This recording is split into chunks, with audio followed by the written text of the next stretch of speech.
தமிழக வெற்றி கழக தலைமையில் ஆட்சி அமைக்கப்பட்டுகின்றது. அந்த ஆட்சியிலே இடம்பெறுவதற்கு ஒரு குறிப்பிட்ட அமைச்சர்கள், அதாவது சுமார் 6 அமைச்சர்கள் கொடுக்கின்றார்கள், 10 வாரித் தலைவர் கொடுப்பதாக அவர்களிடத்தில் இருந்த அதிமுக சட்டமன்ற உறுப்பினர் ஆசை வார்த்தை கூட்டி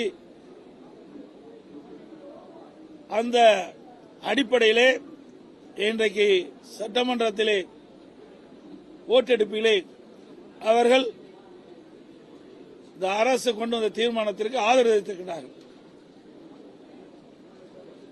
அனைத்து இந்திய அண்ணா திராவிட முன்னேற்ற கழகத்தை பொறுத்தவரைக்கும் நடந்து முடிந்த சட்டமன்ற தேர்தலிலே 2011 2021 வரை அனைத்து இந்திய அண்ணா திராவிட முன்னேற்ற கழக ஆட்சியிலே செய்த சாதனைகளை சொல்லியும் எங்களுடைய இதயம் புரட்சித் தலைவர் எம்ஜிஆர், இதயம் புரட்சித் தலைவர் அம்மா அவருடைய பெயரை சொல்லித்தான் வாக்குகளை கேட்டு இரட்டை சின்னத்திலே போட்டியிட்டு வெற்றி பெற்றவர்கள் 47 பேரும். அதையெல்லாம் மறந்து இரவு பகல் மாறாமல் எங்களுடைய தலைமையுடைய உத்தரவுக்கு பேரிலே கழகத்தினுடைய தொண்டர்கள், நிர்வாகிகள், கூட்டணி கட்சி தலைவர் நிர்வாகிகள் தேர்தல் நேரத்திலே பிரச்சாரத்தை செய்து அதன் மூலமாகத்தான் அவர்கள் வெற்றி பெற்றிருக்கின்றார்கள். அப்படி வெற்றி பெற்ற கட்சிக்கு எங்களுடைய அனைத்து இந்திய அண்ணா திராவிட முன்னேற்ற கழகத்திற்கு விசுவாசமாக இல்லாமல் அடையாளம் காட்டப்பட்ட கட்சிக்கு துரோகம் விளைவித்தவர்கள் இவர்கள். இன்றைக்கு ஒவ்வொரு கட்சியும் ஒவ்வொரு சூழ்நிலையிலே வெற்றி பெறுவதும் வெற்றி வாய்ப்பு இழப்பதும் இயல்பானது ஒன்றுதான். ஏதோ அனைத்து இந்திய அண்ணா திராவிட முன்னேற்ற கழகத்துக்கு மட்டும் நிகழ்ந்ததல்ல.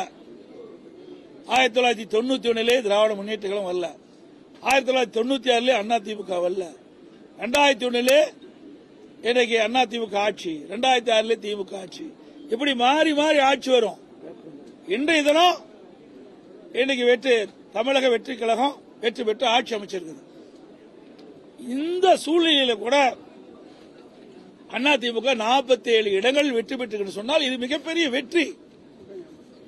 இன்னைக்கு கூட்டணி சார்பாக பார்க்கும்போது 6 இடங்கள், 53 இடங்கள் வெற்றி பெற்றிருக்கிறோம்.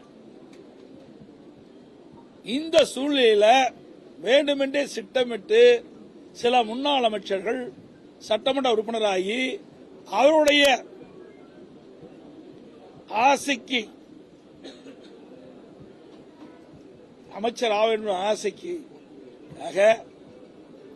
எங்களோடு நாங்கள் தலைமை அறிவிக்கப்பட்ட அதன் மூலமாக வெற்றி பெற்று வந்த சட்டமன்ற உறுப்பினர்கள் தவறான வழியிலே அழைத்து சென்றுகின்றார்கள்.